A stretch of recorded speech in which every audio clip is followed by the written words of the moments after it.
शुल्क व्यवस्था है, उनको एक भी फीस नहीं देना पड़ेगा किसी भी बच्चे को। बच्चे को लिए ऐसे माँ बाप के लिए भी ये सुनहरा मौका हो सकता है क्या? अभी हम बेथा पंचायत के बेथा में हैं और यहाँ फ्री कोचिंग सेंटर है और यहाँ पर फ्री में शिक्षा दिया जाता है। शिक्षा फ्री में देने का उद्देश्य क्या है, तमाम पहलुओं पर बातचीत करने के लिए हमारे साथ श्याम सर हैं और डॉक्टर सौरभ कुमार जी। तो श्याम सर से बात करते। श्याम सर, ये बताइए आप कि जो आप 8 से लेकर के इंटर तक के बच्चों को फ्री में शिक्षा है वो फ्री में दे रहे हैं, आखिर क्यों फ्री में दे रहे हैं आप? सबसे पहली बात तो आपके बहुत बहुत धन्यवाद। देखिए, फ्री कोचिंग पढ़ाने के पीछे मेरा एक ही मकसद है कि समाज के हर एक बच्चा को अच्छी शिक्षा मिल सके। सर की जो फ्री कोचिंग सेंटर है यहाँ, क्या फ्री कुछ ही लोगों के लिए है या सभी जितने भी यहाँ पर बच्चे आएंगे 8 से लेकर 11 तक का, क्या सभी को फ्री में यहाँ शिक्षा दिया जाएगा या उनसे भी शुल्क लिया जाएगा?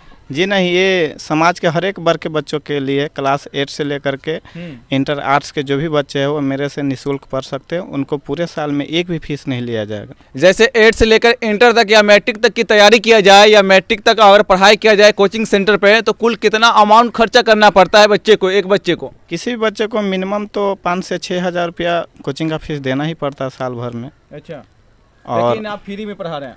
अगर मेरी कोशिश है कि अगर किसी भी गार्जियन को मेरे तरफ से अगर साल में 5-6 हज़ार रुपया भी सिर्फ फीस का बच जाता है तो शायद ये इसी पैसा को वो दूसरे चीज़ों में इन्वेस्ट कर सकते हैं, जैसे कॉपी किताब, कलम, फॉर्म भरना है, रजिस्ट्रेशन चार्ज है, इन सब जगहों पर वो खर्च कर सकते हैं। सरकारी स्कूल का शिक्षा व्यवस्था है, क्या उनकी लापरवाही, उनकी कमी के कारण बच्चे को कोचिंग सेंटर ज्वाइन करना पड़ता है या कुछ और भी वजह रहता है? कमी है सरकार की, हमारे सरकार की बिल्कुल कमी है। आज हमारा शिक्षा व्यवस्था बिल्कुल ही चौपट हो चुका है। अगर सरकारी विद्यालयों में अगर प्रत्येक सरकारी टीचर अपने जिम्मेदारी का ठीक से निर्वहन करते तो हम लोगों को जैसे टीचर को कोचिंग खोलने की ज़रूरत ही नहीं पड़ती। यानी बिहार सरकार की भी लापरवाही है। जो शिक्षक जो शिक्षा देते हैं सरकारी स्कूल में, उनकी लापरवाही के कारण जो कोचिंग सेंटर ज़्यादातर खुल रहा है, उन्हीं की कमी के कारण खुल रहा है। बिल्कुल, ये बिल्कुल सही बात है। और एक मुद्दा और भी है, बेरोजगारी भी है। बहुत सारा स्टूडेंट क्या होता है, पढ़ लिख करके बेरोजगार है, तो एक यही मकसद रह जाता कि वो कोचिंग व्यवस्था से अपना रोजी रोटी चला सके। जो इंटर तक के बच्चे आएंगे वो बिल्कुल फ्री में शिक्षा हासिल करेंगे? जी, मैं पहले ही बोल चुका हूँ कि मेरे पास समाज का हर एक वर्ग के बच्चा, चाहे किसी भी जाति से बिलोंग करते हो, किसी भी धर्म से बिलोंग करते हो, उससे मतलब नहीं है। मेरे पास उसके कोचिंग व्यवस्था का निःशुल्क व्यवस्था है, उनको एक भी फीस नहीं देना पड़ेगा किसी भी बच्चे को। आपके यहाँ कोचिंग सेंटर पे कोई बच्चा कहीं से भी आवे, चाहे अपने प्रखंड के किसी भी कोना से आए, तो क्या उनको भी फ्री कोचिंग सेंटर का लाभ मिलेगा? अपने प्रखंड से नहीं, बिहार के किसी भी कोने से आए उनको फ्री में लाभ मिलेगा। फ्री में मिलेगा। आपको बता दें कि एक तरफ बिहार सरकार का शिक्षा व्यवस्था की तारीफ की जा रही है, लेकिन दूसरी तरफ बिहार सरकार का जो शिक्षा व्यवस्था है वो बेबस लाचार नजर आ रहा है, जिनके कारण आए दिन बिहार के हर जगह पर, हर प्रखंड में, हर गांव में कोचिंग सेंटर देखने को मिलता है, जहां मोटी रकम ली जाती है बच्चे को पढ़ाने के नाम पर। और यहां पर जो कोचिंग सेंटर है, यहां पर बिल्कुल इंटर तक के बच्चे को फ्री में पढ़ाया जाता है। हमारे साथ डॉक्टर सौरभ कुमार जी है, हमारे सहयोगी, इनसे बातचीत करेंगे। बहुत जगह पर आपने भी देखा होगा जहां पर कोचिंग सेंटर के नाम पर काफ़ी पैसे ली जाती है। यहाँ पर श्याम सर है, बिल्कुल फ्री में बच्चे को शिक्षा देते हैं। आखिर इनका उद्देश्य जो होगा, क्या वो बच्चे को जागरूक करने का उद्देश्य है या कुछ और भी वजह हो सकता है? सबसे पहले तो मैं आपके चैनल को जितने भी दर्शक हैं उन सभी को धन्यवाद करता हूँ और श्याम सर का बहुत बड़ा आभार है जी, जो बिहार के लिए यह बहुत बड़ा कदम उठाए हैं ब्रांड मास्टर पब्लिक स्कूल के नाम से, और कोचिंग इसी प्रांगण में है जी। और इनका मेन उद्देश्य है, मोटिवेशन है कि भाई जितने भी समाज के जितने भी गरीब तबके के लोग हैं वह सभी वर्ग के लोग शिक्षित हो, और समाज के शिक्षा के प्रति इनका बहुत बड़ा योगदान रहा है। इसकी वजह से इनका बहुत बहुत दिल से धन्यवाद देना चाहता हूँ। और साथ में यह भी कहना चाहता हूँ, जितने भी दर्शक अगर हमें सुन रहे हैं आपके चैनल के माध्यम से, तो उन सभी लोगों को अपील करता हूँ कि अपने बच्चे को अगर नहीं पढ़ा पाते हैं तो अपने बच्चे को यहाँ भेजें, निःशुल्क पढ़ाई होगा यहाँ। और बहुत ही खुशी की बात है कि यह सर के द्वारा जो यहाँ कोचिंग चलाया जाता है, ये बहुत ही अच्छे तरीके से चलाया जाता है, और सर का योगदान इसमें करीबन 5 साल से रहा है।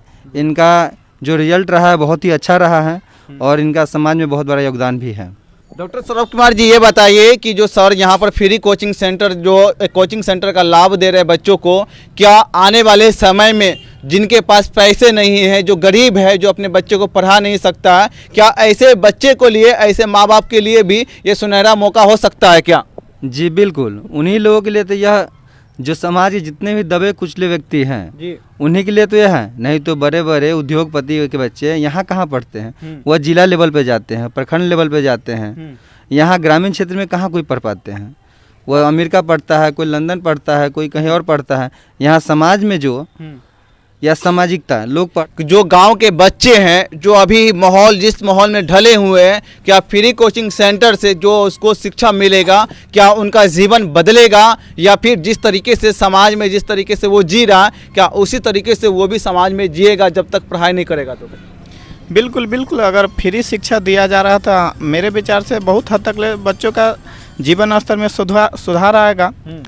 और बच्चों के मन में एक डाउट बना हुआ है, बहुत सारे गार्जियन का रिप्लाई मेरे पास आया है। उनका कहना है कि जिस प्रकार हॉस्पिटल तो प्राइवेट भी होता है और सरकारी भी होता है, स्कूल तो सरकारी भी होता है और प्राइवेट भी होता है, तो जिस प्रकार सरकारी स्कूल में फ्री शिक्षा व्यवस्था है और वहाँ पर पढ़ाया नहीं जाता है, तो लोगों के मन में इसी प्रकार का डाउट मेरे प्रति भी है कि सर फ्री में तो पढ़ा रहे हैं, तो शायद फ्री का पढ़ाई फ्री जैसा ही हो। लेकिन उन बच्चों को मैं बच्चों से एक अपील करना चाहूँगा कि यहाँ पर मेरा मोटिवेशन है समाज के हर एक बच्चे को अच्छी शिक्षा दिलाना, हायर से हायर शिक्षा दिलाना। इसलिए मैं उसी मकसद को नज़र रखते हुए शिक्षा व्यवस्था को फ्री किया हूँ। कोचिंग सेंटर का शुरुआत किए थे तो पहले के मुकाबले में जो बच्चे हैं वो ज़्यादा आ रहे हैं या कम आ रहे हैं? पहले से तो 4-5 गुना ज़्यादा ही बच्चे आ रहे हैं। जब पैसे शुल्क लिया जा रहा था उस समय में बच्चे कम आ रहे थे, अभी जब फ्री हो गया है तो बच्चे का तादाद में भी इजाफा देखने को मिला है। बिल्कुल बिल्कुल, इसमें कोई शक की बात नहीं है। तो सर ये बताइए कि आपने बताया था कि बहुत सारे गार्जियन का ये डाउट भी रहता है कि जो फ्री में कोचिंग दिया जाता है तो वहाँ पर भी फ्री जैसा ही अगर शिक्षा व्यवस्था होगा तो उनका जीवन चौपट हो जाए, क्योंकि 8 क्लास के बाद से 9th की तैयारी किया जाता है, 10th की तैयारी की जाती है, और 10th में अगर रिजल्ट अच्छा ना आवे तो बच्चे निराश हो जाते हैं, बच्चे अपने भविष्य के लेकर के काफ़ी चिंतित भी रहते हैं। तो क्या ऐसे बच्चे को अब किस तरीके से तैयार करेंगे और उस बच्चे का जो जीवन है आगे तक पढ़ाई में किस तरीके से कायम रखेंगे आप? देखिए, गार्जियन के मन में अगर ऐसा सवाल आता है तो बिल्कुल सही सवाल आ रहा है, क्योंकि आज तक मेरे भी नज़र में, शायद आपके भी नज़र में, ऐसा एक भी टीचर नहीं है, एक ऐसा भी इंस्टीट्यूट नहीं है जो बिल्कुल ही फ्री में पढ़ाने का दावा करे। अगर ऐसा गार्जियन सुन रहे हैं तो सबसे पहले उनके दिमाग में एक ही सवाल आ रहा है कि आखिर फ्री हो ही नहीं सकता। आज समाज में परिवर्तन जब भी कोई आता है तो लोगों को ऐसा लगता है कि हो ही नहीं सकता है, उसके मन में निगेटिविटी ही पैदा होता है, विश्वास नहीं कर पाता। और जब तक ले हम किसी भी चीज़ को अपने आंखों से देख नहीं ले, उन पे विश्वास ही नहीं होता।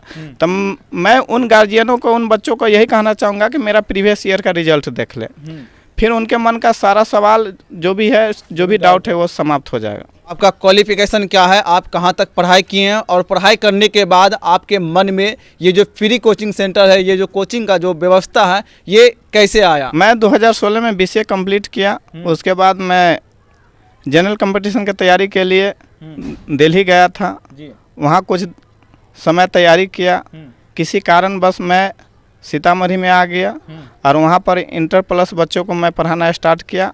और लॉकडाउन में मैं क्या हो कि घर पे आ गया। घर पे मेरे को कुछ बच्चों को पढ़ाना पड़ा। उन बच्चों को मेरा पढ़ाई इतना अच्छा लगा कि उन बच्चों को देख करके, उन बच्चों को प्रयास से इतना सारा बच्चा हमसे जुड़ गया कि फिर मैं गांव से जा नहीं पाया बाहर। सब्जेक्ट का आप तैयारी करवा देंगे आप? जी, उनको चाहे वो इंग्लिश मीडियम का हो या हिंदी मीडियम का हो, मैं किसी भी मीडियम के बच्चों का अकेला सिंगल हैंडेड तैयारी करा सकता हूँ। मेरे यहाँ कोई मेरा सहयोगी टीचर नहीं है। बहुत सारा कोचिंग व्यवस्था ऐसा है जहाँ पर मैथ्स कोई अलग टीचर पढ़ाते हैं, साइंस कोई अलग टीचर पढ़ाते हैं, हिस्ट्री ज्योग्राफी कोई अलग टीचर पढ़ाते हैं। ऐसे में बच्चों का डाउट्स नहीं क्लियर हो पाते। अगर किसी बच्चा से मैथ्स का सवाल पूछ दिया जाए तो हिस्ट्री का टीचर बताते हैं कि मैं तो मैथ का टीचर नहीं हूँ, अब मैथ वाले से पूछिए। वही सवाल अगर मैथ वाले से पूछ दिया जाता तो कहता मैं तो ज्योग्राफी का टीचर नहीं हूँ, जा करके ज्योग्राफी वाले से पूछो। लेकिन जो भी सब्जेक्ट है, सारा सब्जेक्ट का लिंक एक दूसरे से जुड़ा हुआ है। तो इसलिए सभी सब्जेक्ट को मेरे विचार से अगर किसी एक टीचर पढ़ाते तो उनको पता है कि किस विषय में कहाँ पर क्या चीज़ है, तो बेहतर तरीके से उन डाउट को क्लियर कर सकेंगे।